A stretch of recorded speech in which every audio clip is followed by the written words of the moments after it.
We are students of the art of play, And we do this show called The Art of Play. a show for the players who ask why. I'm Vi. And I'm Gaia. Hey, Gaia, what are we talking about today? So today is going to be a bit of a cursed topic, in my opinion. Oh? I think cursed is the right word for this, because today we're delving into what some might call the biggest mistake in gaming history, and one of my favorite parts of it. I love the presentation of this because all I have been getting from you about this episode is that you're excited about it. Yeah, this episode's cursed. Okay. So today we're talking about motion controls. The beast of late 2000s, early 2010s gaming, Wicked. to be honest. Yeah. So the idea for today's episode is we want to dig into some of the history, the applications, and the problems and possible future of motion controls. And we're going to be doing this with three primary questions. First, we're going to briefly talk about the history of motion controls. Unlike last day, I didn't go through an entire timeline and every single piece of tech and every advancement for everything. No 'Cause big that sounds timelines horrible. and confusing charts on this one.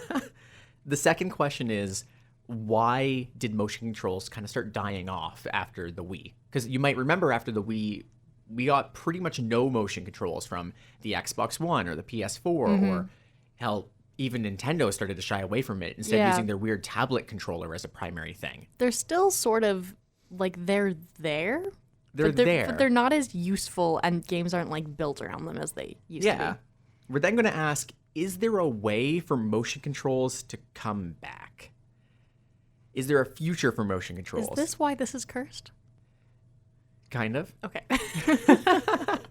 And then we're going to end off by talking about what I think is the actual cursed element of, is there motion controls in real life? Cool. Thank you for that. So let's open up with a little bit of history. So, Vi, I'm going to kind of frame this very similarly to how I opened our last episode on game consoles. Okay. And ask, what is your earliest memory of motion controls? Of any form of motion controls. So it doesn't have to be the Wiimote, which is very strictly motion controls. I had a Lara Croft game on Wii. And I'm pretty sure part of the targeting mechanic was motion controls with the Wii Yes. controller. Yes, yeah. it was. Yeah. Yeah. And that's your earliest memory. I think so. I also feel like Nintendogs maybe had a motion control aspect. I don't remember what it was, but I think it was probably just like shaking the DS. I think it was shaking the DS. Yeah. So you are getting at a Wait, bit of hang a- on. Do you know what Nintendogs is? Yes. Oh, wait. Okay. Nintendogs is like the 5th best-selling game on the Nintendo DS. Okay, sorry. I don't think I've ever talked about Nintendogs. Ever. Admittedly, I think this is your first time talking about Nintendogs on this show, and we're in episode enough. 5 of season 2. Yeah, which just tells you how much I discuss video games in my personal life. So if I had to then ask you, what do you think would be the first example of motion controls? What would you pick? Oh, easily some arcade game. Like, Any ideas? I don't know what arcade games are called. What's the one with the rifle? Like Duck Hunt? Yes, but But I was arcade. imagining deer. I don't know the deer one. Okay, that one. So, yeah. Big Game Hunter? 3. Big Game Hunter is much more recent. But Okay. also, Big Game Hunter 3 came out in like 2009. Okay, sorry, I just tacked on the 3 just because it felt like a better answer. Final answer, Big Game Hunter 3, I like even though how- now that you've said 2009, that's... I ask, what's the first example of motion controls? And your answer is the third game. Yeah, not the first one, which makes much more sense. So let's pair this with a third question for you to really kick off the discussion. Now, what actually are motion controls? Because we've asked what your first example of motion controls you remember are, and what you think the first ever motion controls are. But we've given the example now of a Wiimote, which we can agree, you move the Wiimote around and it responds to your motion. And then there's a DS, which doesn't really respond to motion as much as it does vigorous shaking. Yeah. And then there's a rifle that you can point roughly at a screen that uses probably a gyroscope. Didn't Mario Kart on the DS have a mechanic where you, like, if you leaned, it turned better? I Or was that just think how that might have kids been, played That it? might have been the 3DS. Okay. So these are all wildly different ideas. So what actually are motion controls? I'm going to say anything that you can manipulate, like, in space that has an effect on the game. So this wouldn't be pushing a button or moving a joystick. Correct. So it's based on, in 3D space, we'll say, Yeah. moving the device impacts the game in some way. Yes, or moving yourself, because I'm thinking about the Kinect. So let me ask a couple questions then to really try to pin this down. In the DS Pokemon games, there's a Pokemon that you can only evolve by turning your DS upside down. Is that motion controls? Yes. I think so. I like how concerning that question is. Well, I was just trying to picture the Pokemon, and I don't think I've ever It's encountered that that. squid one. Yeah, That's no. in like Smash Bros. That one. Anyways, Okay. I think it's that one at least. Okay, so that's probably motion controls. Pointing a Wiimote at your screen to aim. Yes, Motion controls. definitely. Having an item where you shake it and it responds to the shaking. Yes. Okay. Is a step counter motion controls. Yes. So those little Pokeballs you got with like Soul Silver that would respond to your movement and help raise your Pokemon in the little orb. Are those motion controls?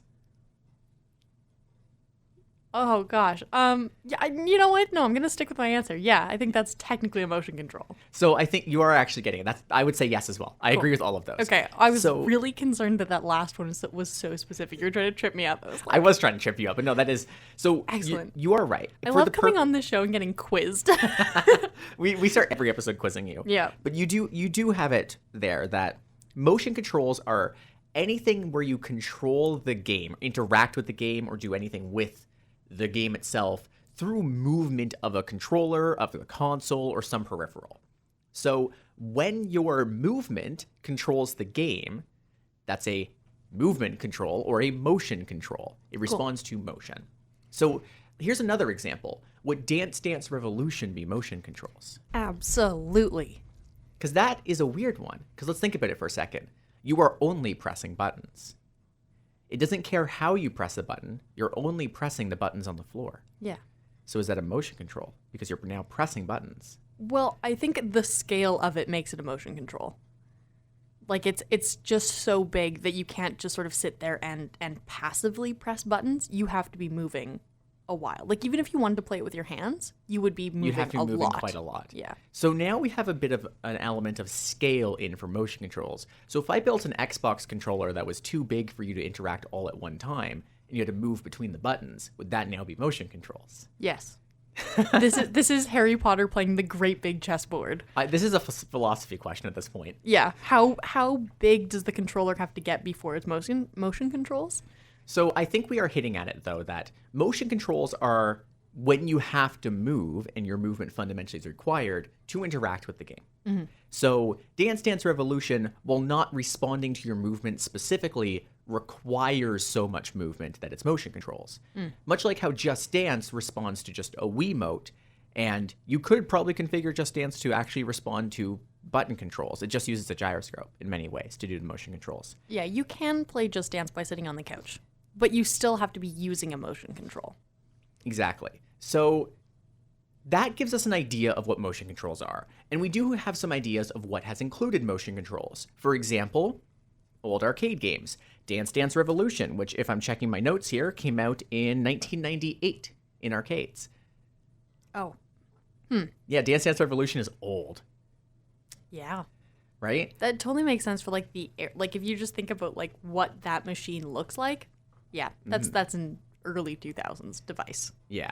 So let's cover a bit of the history of motion controls now. So we know what they are, we have examples of what they are, and we've thought about the first ever times they appeared. And you were right to talk about arcades, because the first examples of motion controls, from what I could read, did begin in arcades. Although the earliest ever example I could find of something like motion controls was actually the game Duck Hunt on the NES, where you had to point the little gun at the CRT television to shoot the ducks. Does that actually respond to motion though? Effectively, yes, because it did require pointing. And I have no clue how it worked. I could find nothing on how it worked during my research. Oh, that's wild. I could probably look it up now and figure out how it worked, but we'll cover that a bit later. Sure. So you are right. Motion controls really began in arcades and apparently Duck Hunt. The next major example of motion controls really came with the advent of the late Game Boy and early DS, which had some degree of step counters, daylight sensors, which it's wild that daylight sensors are a thing that I have to talk about here because they existed here. I mean, you did use a microphone to like blow air into for stuff. There was that too. Yeah. That's I forgot about that. I feel like that's a motion control here.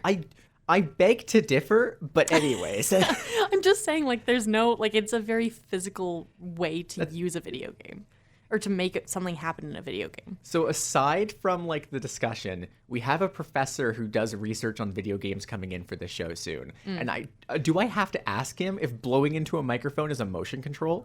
Maybe. I feel like it, like, okay. I think this is, again, a scale thing because you are moving, like, I don't know, you're moving parts of your body to make something happen that isn't a button, right? That was a big part of our little definition there. So yeah. I feel like it's one of those gray areas. In the Venn diagram of like, this is a normal video game control and like this is a motion control, actually it's outside of that Venn diagram. It's like maybe a motion control. Possibly a motion control. Not a normal mechanic. For sure. So after the DS and the Game Boy, the next major advent of motion controls, and the one that everybody thinks of when you say motion controls because they define the industry, was the Wii. Yeah. Easily the Wii. Yeah, and every game on the Wii had to use motion controls in it. Pretty much. And the Wii was so successful that the next major examples of motion controls were on the PlayStation. PlayStation 2 and 3. I think the PlayStation 2 had a motion control thing on it, but I couldn't actually find... I didn't see when the exact console it was on, but they had PlayStation motion controls followed by the actual ones that you think of with the weird orb on the end of the controller that you could throw around. Following this was the Kinect, which would be the first time that motion controls moved from a controller that you hold and shake and move, like the Wiimote, like the DS. Yes, the DS is a controller as much as it is a console, which is a different discussion for a different day, right? Or you'd use like a little gun for Duck Hunt, or DDR where you have to like touch the pads. Now you have a camera pointed at you that's tracking your movement as you go. And there's not actually much more to say about that. Yeah, that's what it does. And then the next major advent of motion controls was really our modern cell phones, which track our movement better than most of these motion controllers ever could and allow for things like AR, particularly using your GPS plus step counters plus a billion other things to create Pokemon Go. Mm-hmm.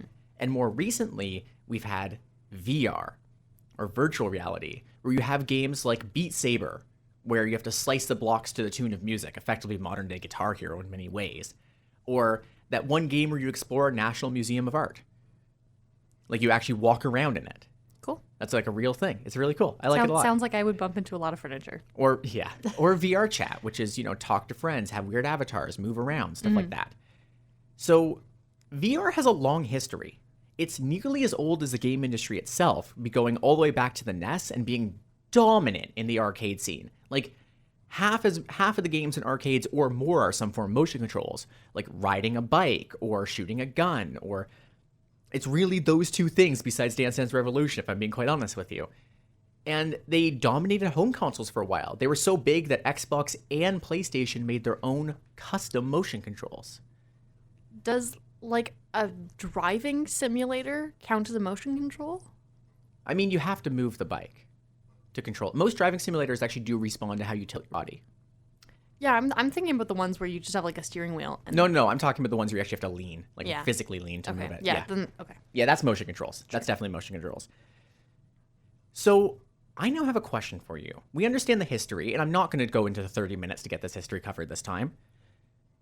Motion controls are dead now. You don't see them in Xbox. You don't see them in PlayStation. They're barely implemented in any games available on Steam. Even most Nintendo games don't use them anymore, and most handheld consoles are gone. I mean, they are still a little bit in. They're technically there. Yeah, but they're not built around. They're not built around them in the same way games on the Wii were. So I have a question for you, Vi, and I want to get your opinion on this first because my notes have kind of like the analysis in there, and I'll cover it. What happened? Why are motion controls this big boom in the late 2000s, and now they're gone?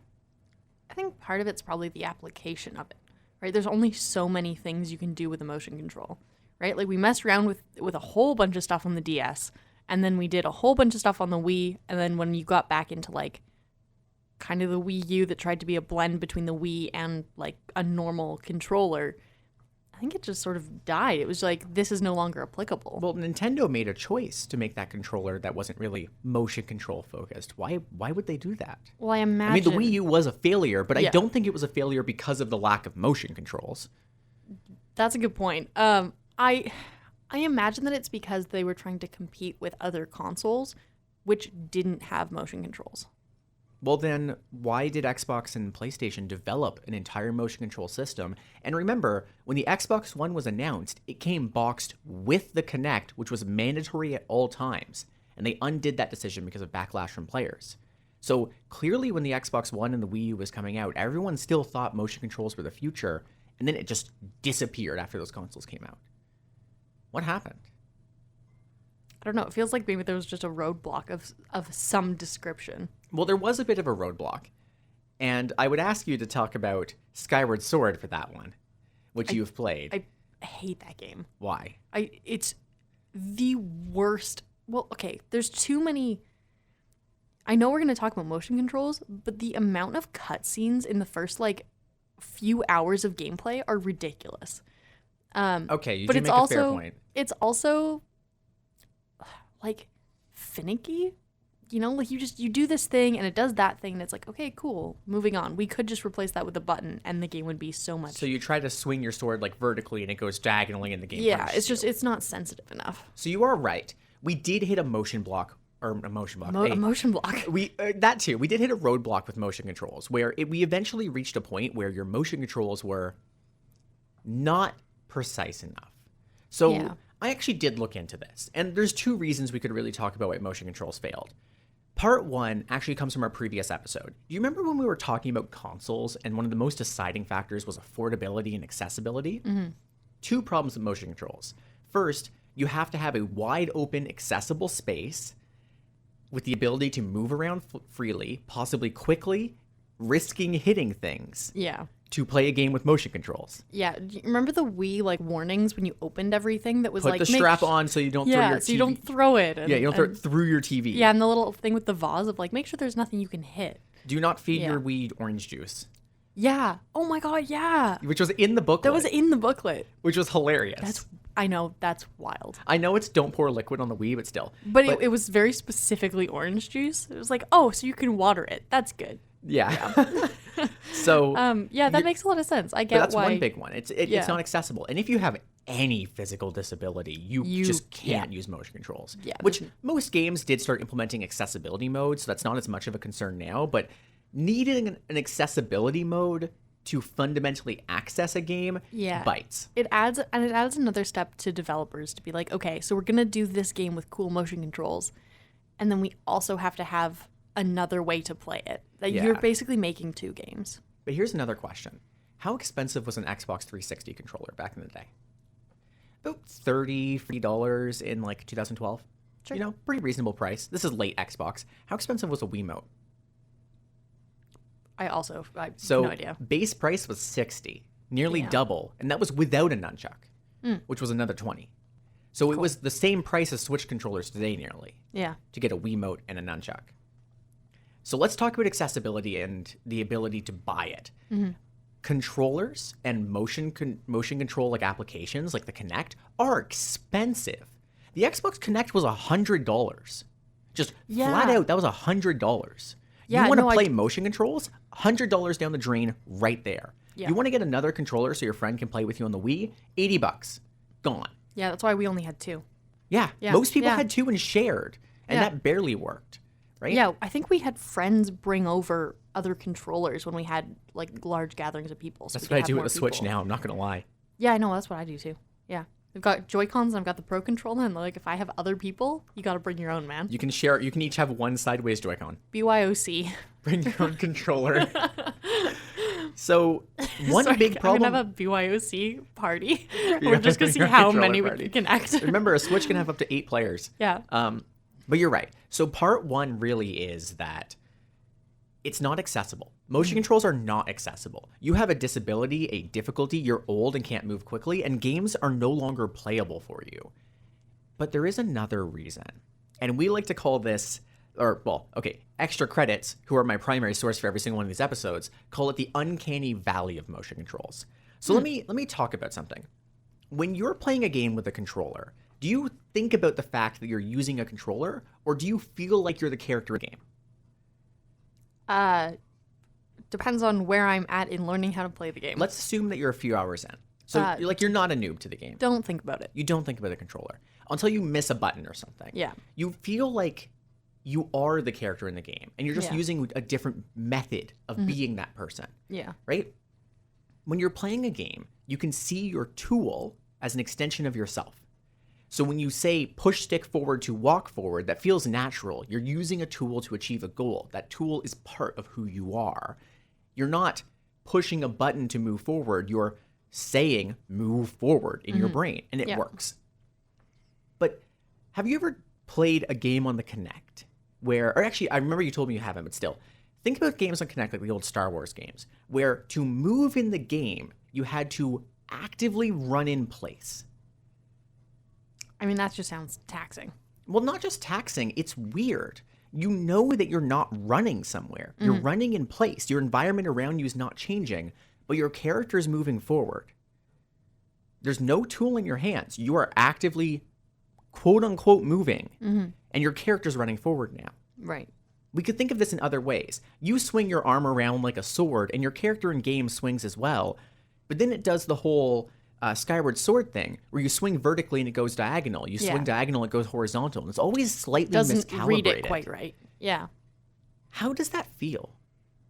Terrible. Because it makes you think for a second. I'm not an extension. That character's not an extension of me.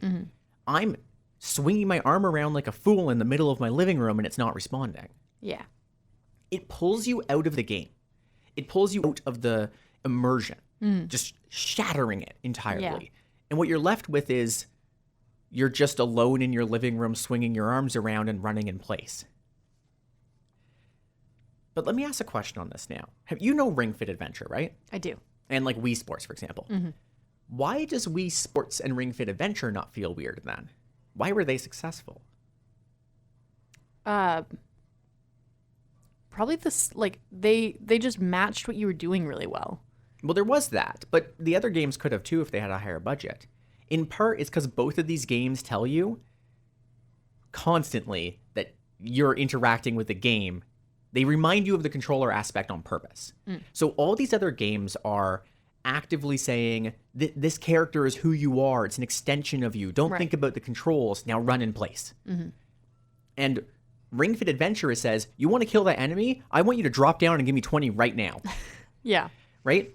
Like, it doesn't pretend that you're not exercising in your room to do things. The things that happen are a reward for exercising in the middle of your room. Sure. Okay. Right? So those games didn't pretend. But when you're playing a game like Star Wars, and to do a force jump, you have to fake jump in place where you squat back up super quickly, but if you actually jump off the ground, the game glitches out. Like, you had to jump by doing a quick squat. Wild. Right? That's not jumping. You're not jumping. And running and jumping over a cliff by running in place and then short hopping in real life does not feel like running and jumping over a ledge, does it? That's wild to me. Like, this is a real thing in motion controls. So this is the uncanny valley. It's at the point where the level of controls is enough that you know you're controlling something and feel like you're controlling something, but not enough that it's an extension of you. If you're thinking about the tool the entire time, like with Ring Fit, and it's not trying to immerse you, you just say to yourself, this is a tool to complete a task. I'm doing the tool thing. The task is happening. And you're focused on the tool. When you're immersed enough, you don't think about the controller at all. But now you're stuck trying not to think about the controller, and all you can do is think about the controller. So why did motion controls fail? Because it was not accessible, it was not affordable, and it was stuck in the uncanny valley. You can't abstract the controller away, so nobody likes it. It's not comfortable. At this point, I don't even see people turning their controllers to turn their character in Mario Kart. No. Even though that is like the most one-to-one application of motion controls I can imagine. Just using your controller as a wheel. I just realized we're on radio. You didn't see me mime. You just mimed turning a controller. I mimed turning a controller. You do this there. a lot. Uh-oh. So now we kind of have an understanding of why motion controls fail. Do you have any stories on your end of motion controls you'd want to share around this point? Besides Skyward Sword being horrible? Well, now all I'm thinking about is how bad Skyward Sword was. You can talk about how bad Skyward Sword is. You know what was worse is when it was mapped onto Switch, and somehow it was That's the game even you sold me, worse. right? Yeah. That's like how we started talking Yes. effectively, was because you sold me Skyward Sword. Because my hatred of that game created our friendship. Bad. Yeah, I don't know. Like, it was wild to me because I was like, okay, didn't enjoy Skyward Sword the first time I tried it. Really have been enjoying like other Zelda games. Let me give this one a try. And then when they like remastered it for Switch, it was worse. Like, that didn't make any sense to me, and I was still very frustrated with it. But I think the thing that motion controls gave us as a positive was for people who weren't really familiar with gaming, right? Like, it was with so easy to controllers, swing your arms. So easy to swing your arms. My mom right? loved Wii bowling. Oh, definitely, right? Like, it's one of those things where it's like, you want to play something with your grandparents to be like, you want to be the second player? Cool. Here's a Joy-Con and you move it. That's all very natural. That's like the place that most motion controls really shined, was bringing in like novice players. And motion controls did have a special use case they were very effective for. Here's an example. Just Dance. Yeah. Just Dance is genuinely, and I'm not even kidding when I say this, one of my top 10 games of all time. I love Just Dance. Yeah. Which, for those who are on this show, that probably sounds like me. For those who know me in real life, no, it does not. Yeah. But I love Just Dance. Just Dance is fun. good It's game. engaging. It's physically active. You get to listen to weird music all the time. Did you, in like middle school, did you have gym teachers who would put it up on like a projector? Like, nobody has a Wii, nobody has a remote. We just have it on the projector and everyone's doing it? No, I was that gym teacher. I wasn't a gym teacher, but I would do that with my friends. Okay, fair like enough. regularly. Yes. Because we didn't have the game. Okay. And it was expensive. Not expensive now. Though. It's like $40 now. It's like the cheapest game on the Switch. Yeah. So now that we have an understanding of when it fails, and we know when it's successful, motion controls work when either you already have a tool that maps one-to-one with your control, or you're doing something where the act of moving is the point. Yeah. Is there any way for motion controls to have a place in the kind of future of gaming? Yeah, only if we're talking about VR games. So let's talk about VR and AR. Cool. Vi, what's your opinions on those two? Let's hear them. Loosely, I think I'm a little bit frightened by the idea of like AR and VR. It's that dystopian thing for me of like, I don't have any of it in my life, really. Like, there's like some AR stuff that is fine. Like, oh, maybe I'll go buy a new piece of furniture and I can see how big it's going to be in my space. That's totally cool. The idea of like being permanently in one of those spaces really freaks me out. Yeah, no, that's fair. But really, VR and AR, in many ways, are the future of motion controls. So let's go through the most obvious thing first. In 2017, some of the most major VR headsets we've ever seen came out. Oculus Rift was just becoming big at the time. Steam was just releasing the, what was that? The HTC Vive? Yeah. The HTC Vive was released by Steam. Steam has later gone on to release its own controller. Oculus now has a mobile version as well as a major version. VR is around. It's a thing now. 7 years in, and it's still a very small market. It never was the future of gaming. But that's motion controls. You're putting on a headset to have a character move with you. And you remember earlier how I was talking about the problem with motion controls is you can't abstract it away because it's not accurate. The Wii didn't have that problem as much as the Kinect did, because it tracked a controller, not your body. So it wasn't as uncanny anymore. Well, VR takes that another step further by actually putting you in the universe, and now, when you run in place, you see yourself moving as if you were actually running. Yeah, it maps a little bit better.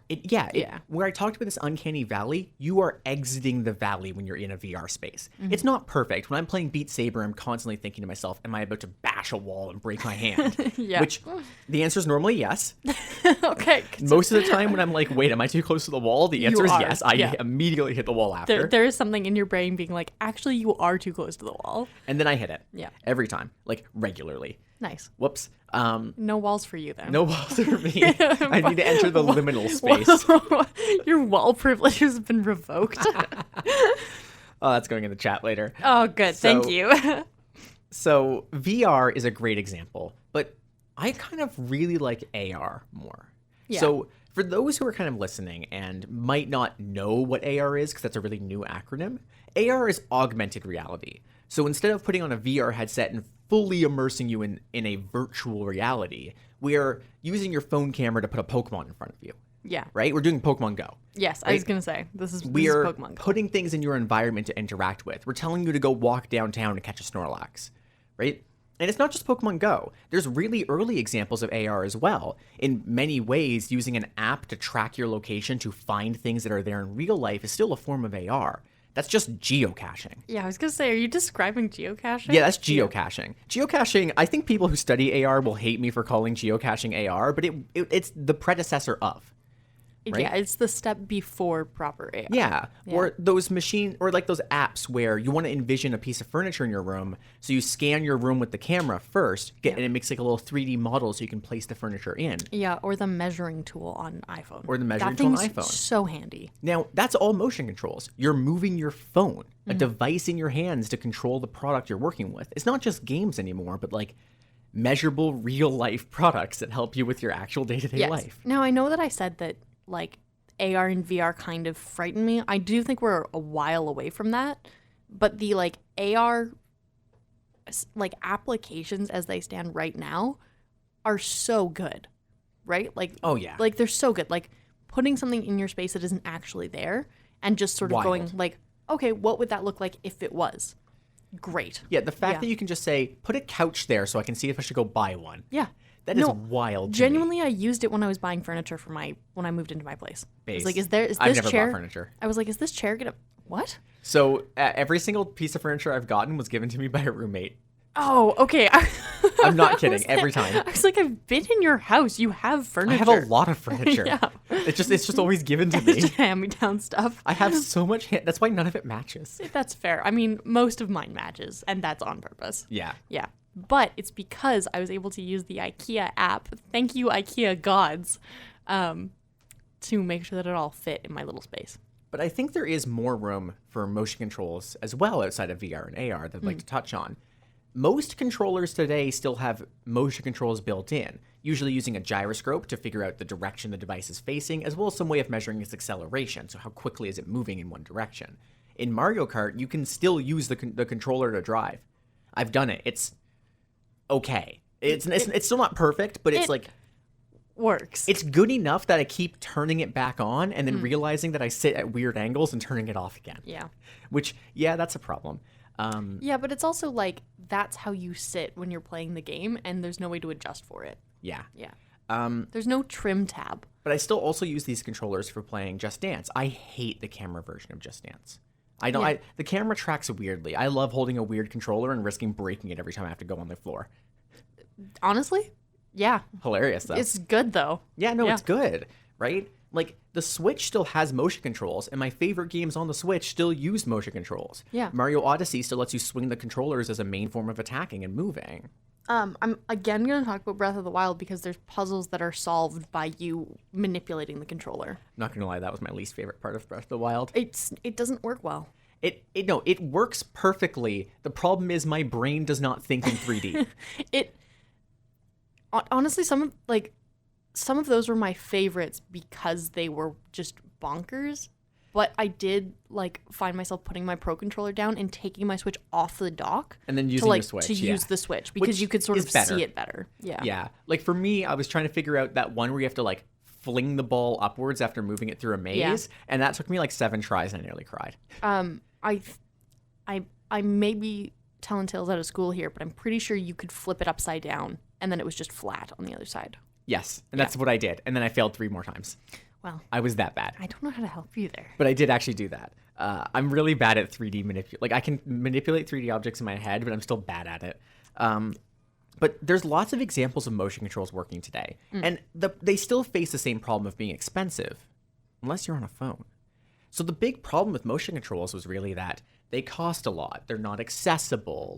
They add difficulty. They're uncanny. And then you have your phone camera putting furniture in your room and a device that's on you 24 hours a day. Yeah, which is something that, while not super affordable in a lot of cases, something that everybody has. It's so important that its Yeah. value overcomes its affordability and everyone has one. Yeah. And remember, the problem with motion controls in many ways was like, go buy a controller. And this is the opposite of you already have this. Play a game. Yeah. Just go play a game. Just go play a game. It's not that hard. Just go play a game.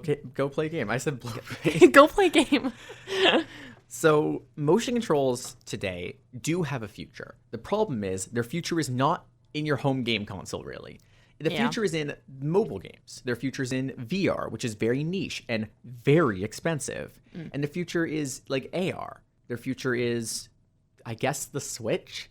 It's weird that I have to keep putting the Switch in this category because that is such a weird console. But Nintendo is the only thing keeping motion controls alive outside of like mobile phones and VR.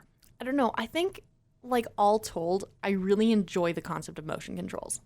Like, do you remember like the third iPhone when they had motion controls and everybody was like obsessed with like the lighter app and the one that like or the made beer app. The beer app, right? Where it's like, look, it's responding to what I'm doing.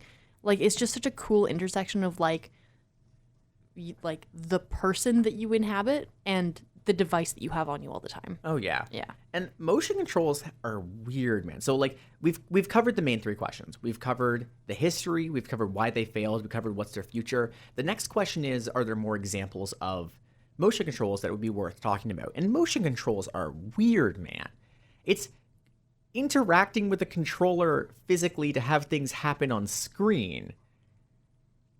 But we're limiting ourselves to video games in this discussion. And yes, motion controls in video games are weird, and most of the time they're uncanny, they're uncomfortable, they make you very upset when they don't listen. But there are other things that use motion controls.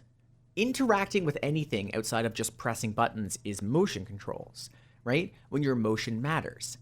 So I'm going to ask the cursed question for today. Is there an equivalent of motion controls for a game like D&D or TTRPGs? I know where you're going with this. I just want to say that this also describes sports. Generally.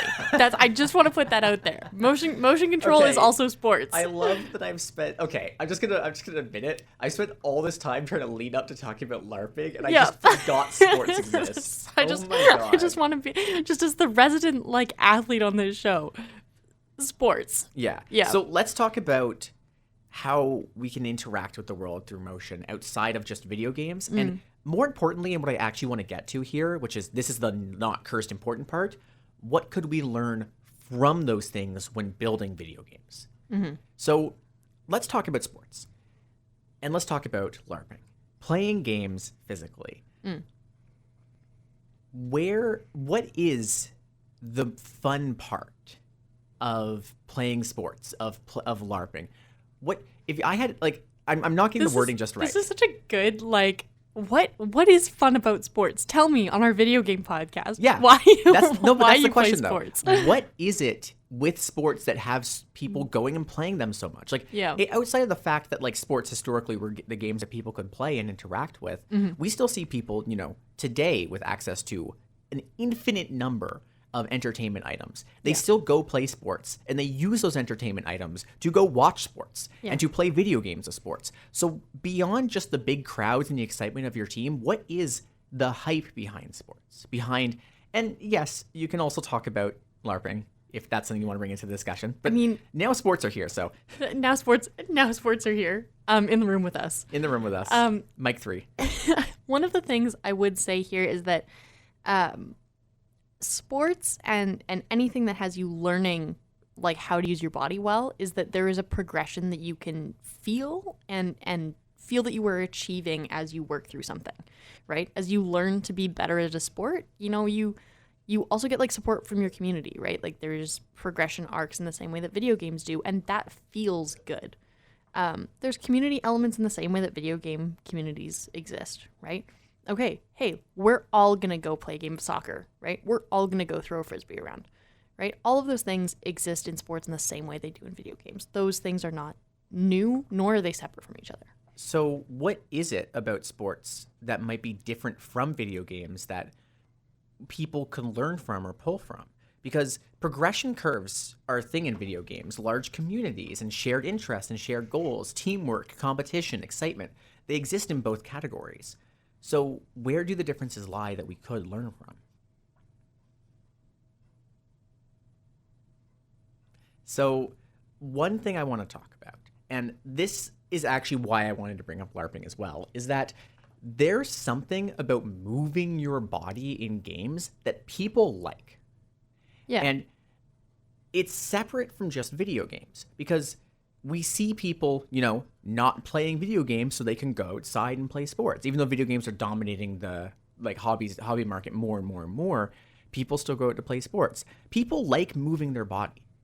They like moving their body so much that they will play D&D outside in real life, running around in a field. Yeah. Okay. So when you pose this question to me, that is so inherent in how I live my life that it was really hard for me to look at that question and separate that as an answer. Well, when you sit down and play Baldur's Gate, let's say, you're not moving. You're stationary for hours. Yeah. You get up, your eyes hurt, your body might be sore. Like you're on a screen long enough that you feel miserable. Sitting like a little prawn, man.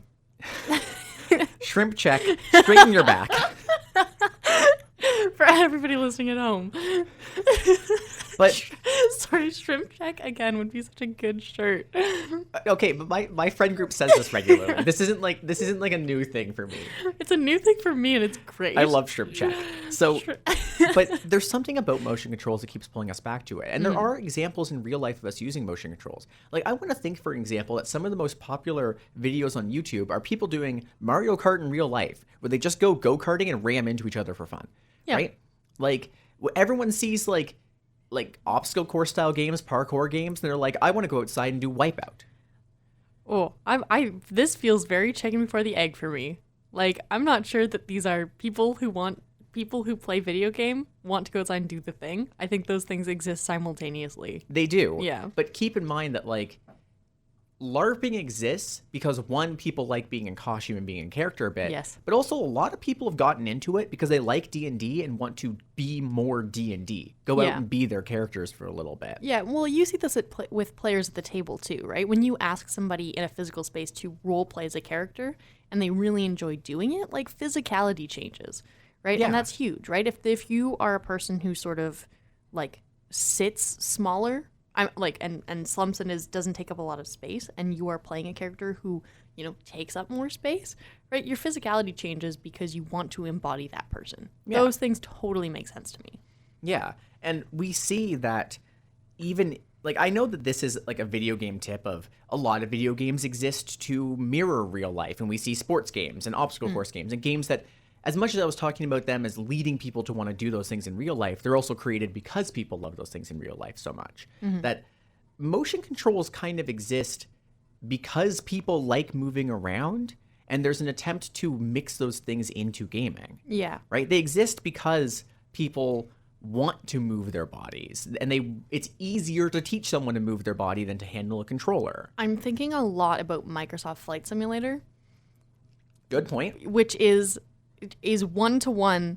You want to fly an airplane but don't have access to an airplane for a number of reasons. Number of reasons. One, a pilot's license. Yeah, and everything after that is expensive, right? But also people just like Microsoft Flight Sim because it's cool, right? Yeah. It feels good to use all those things. And I think the tactile aspects of controllers still feeds some of that need to want to move. It does. Right? And I think those things are valuable even when we when they are separate from motion controls, right? Even using a controller is using your body, right? Yeah. Can still feel good. So thinking back on that now, there's an outstanding question that I didn't pose at the beginning that is kind of why I want to talk about this. Obviously, motion controls have struggled since the day of the Wii. And it worked on the Wii, and then the Wii got filled with shovelware using motion controls, and people hated it. And it mostly died off. Even on your phones, it's not used very often. But that desire to move around still exists. One of the most popular games on the Switch right now is Ring Fit Adventure. And Just Dance sells so well that they make them again every year. Just Dance sells well. Dance Dance Revolution is often the most popular game in an arcade. So what could games learn from this desire to move around now that we have this more than a decade of hindsight? Yeah, I think any game that gives you another way to move your body, like any other axis of motion that isn't just sort of your hands, makes a game more playable, can make it more fun. And I think as we learn how motion controls map better to what you're doing and what influence that has in the game, right, the better those games are going to feel. Yeah. And I would also think back to swinging a Wiimote is fun. It feels normal. Playing baseball on a Wiimote and feeling the Wiimote vibrate when you hit the ball is fun. That rules. That's really good. Bowling with a Wiimote where you can run forward those few steps to throw the ball feels good. The boxing on Wii Sports was always a favorite of mine. It does not map at all. Like the mapping on the boxing is horrible, No, and no one it doesn't. cares because you're flailing. Yeah. No, but Right? that's the thing. It's like it feels like it should map even though it actually doesn't. Yeah. Yeah. And what we're seeing from a lot of this, like looking at real life, is people want to move around. They want to be physically active. Not always, though. Not always. But they like the option. And in Mario Kart, you'll see people turn on the motion controls to move their cart. That's normal. That's how you steer, right? But there's something also to the accessibility of it. Yeah. Right? Whereas it feels good to move, and anything that sort of feels like it could be motion is also good. Yeah. On the flip side of it. And we can look at the more successful games now that have pulled details from real life, like the baseball one on Wii Sports, like Ring Fit Adventure, which is just a go exercise, nerd. That's the game. Yeah. Just Dance telling you to mirror someone on screen. Dance Dance Revolution saying step on the buttons. Yeah. Right? Those are also great things for your brain. Yes. Like to learn. Yeah. Yeah. Things that don't pretend to be more than they are have often been very successful. And even running in place can be fine. As long as you're not As long pretending. as you are running in place. Yeah, as long as it's clear that you're running in place. And the most successful motion control games are the ones that have basically said what you do in real life is what's happening in game. That's it. And we're in an era now where we do have access to better controllers. You could go get a VR controller if you're rich. You could use your phone to move around and interact with things. And you could get a Switch, which is, half the cost of VR. Quite literally. Yeah. There's more options now. And the most successful motion control games are those that don't pretend to be more than they are and just I lost my wording there. Yeah, it's all good. The ones that don't pretend to be more than they are, the ones that are successful because they feel the best. Yeah. They're exactly. the most successful because they match your expectation of what you think should be happening. Yes. Yeah. Yes, that's what I was going for. I gotcha. And that actually does cover most of what I wanted to say about motion controls. But we do have a few minutes left. So, do you have any examples of weird or otherwise unusual or memorable experiences with motion controls? Because the Wii was wild, man. Like, the thing is I think there were so many in that era of, like, DS and Wii games that there were so many different applications that singling out, like, one weird one is kind of difficult. Do you have any stories of your own, having played with motion controls? Because I remember as a kid playing motion controls, and this was one weird one for me. Do you remember the Wii Motion Plus, where you had to spend more money to buy an extra edition to put on your Wiimote to be more accurate with its motion control detection? No, we had a set that was gifted to us of, like, things you could click onto the controller so that you could play tennis with a tennis racket. There was that. Yeah. But there was also Wii Motion Plus, which was an attachment that made your Wiimote better at being a Wiimote. I mean, my Wiimote was pretty good at being what it was. It wasn't great. I mean, it did the job. I don't did know. the job. I was like 8. It did the job. It did the job. But I remember playing the Wii Sports Adventure, I want to say, or Wii Sports Resort, that game. Oh my goodness. Which did, I think, require the Wii Motion Plus for some things. And I remember, like, the early days of motion controls were absolutely wild. where one of the games was we're giving you a fake sword, swing wildly for 5 minutes, don't hurt anyone near you, defeat 100 enemies. What game is this? It's the one where you're like walking in the mountains and like they approach you and you have to go like bang bang, like hit them like with it wasn't a sword, it was like a pole basically.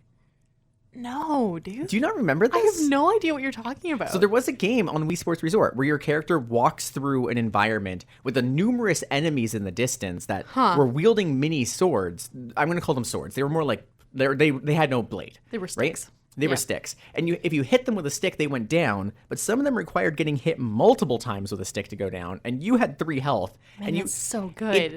And as you were swinging, you would walk slower, so you had to only swing when it was appropriate, but it would always translate to just non-stop swinging for 3 to 5 straight minutes. Man, I mean, we had this game that was like, I want to say it was called like Mini Ninja something. Like it was... You played as this very small ninja in the way that like all Wii characters were like sort of balls stacked on each other. What? What do you mean? Like, tell me, like all the characters were sort of built that way. Yeah. Yeah. Okay. So you played as a ninja who was sort of shaped in that way. Like really like head bigger than the rest of his body, as I remember this from like several years ago. Okay. And you played as a little ninja doing all kinds of stuff. And I think at one point you like swung on vines. That was actually okay. I lied. That's one of my favorite motion controls. Is like you had to hold A to swing the remote, and then you released A to like jump off the vine onto the next bit. That's just how most VR games work today, actually. That is the best motion control. It's the best motion control. To talk about weird motion control as well, have you ever played 1-2 Switch? No. That game was weird. Where are all of these games coming from? 1-2 Switch was a release title for the Nintendo Switch in 2017 when it first came out. Yeah. And it was basically like the Switch controllers have the most advanced motion control and vibrational systems of any console Nintendo's ever made. Yeah. And so it included 1-2 Switch as like a very cheap game to test it out. And it included such wonderful gems like Milk, where you milk a cow using the controller. No. And I'm not kidding. No. There was a safe cracker game.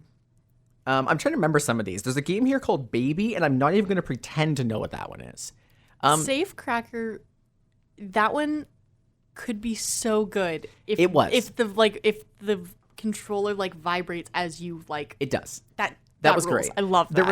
There was a sword fight one called Sword Fight appropriately, where you had to swing the Wiimote the Switch controller like a sword, but you weren't hitting each other. You had to pretend there was a sword coming out at the end of the Wiimote, and you'd have to block the opponent by angling your Switch controller, correctly. And if you didn't angle it correctly, the sword would go through and hit you, and it somehow tracked that perfectly. That kind of rules, actually. It's wild, but there's no, it's so hard to predict the direction the other person's sword is facing when you can see their hand, and that's it. Yeah. Yeah, if there's no other body, just they also corporeal had, or incorporeal hand. Yeah, they also had one that was like a Western shooter, which was like you had to have the Switch controller facing down, and you had to wait for it to say go and point the controller at the other person. I love that. Which is like, that's so good. And I'm sorry, hands down, that's the best use of having 2 motion control things. They do have a game called Shave though, and I don't remember Shave. They also had air guitar. You know what I think is underused in most video game controllers? Like any rumble sensation. Well, most controllers only have one rumble sensation. Yeah, which is on. Yeah. Yeah. I'm just thinking playing with the Wii, it was very tactile. You got a response from it. And I think that maybe is another place where motion controls could be used more. True. Is the response to something happening. Right? You do something and you get feedback. Oh, they also through had your controller. Sorry, they also had a game where you had to shake your controller and it acted like a cup full of dice, and you had to feel the dice rumble in the controller using the advanced rumble and count and guess how many dice were in the container. And this was on the Switch? Yeah, this came out in 2017. This was 6 years ago. Why do we not use that in anything? A lot of Nintendo games use that. Mario Odyssey uses that. I haven't played it, obviously. Yeah, well, skill issue, I guess. Wow! That's crazy, dude.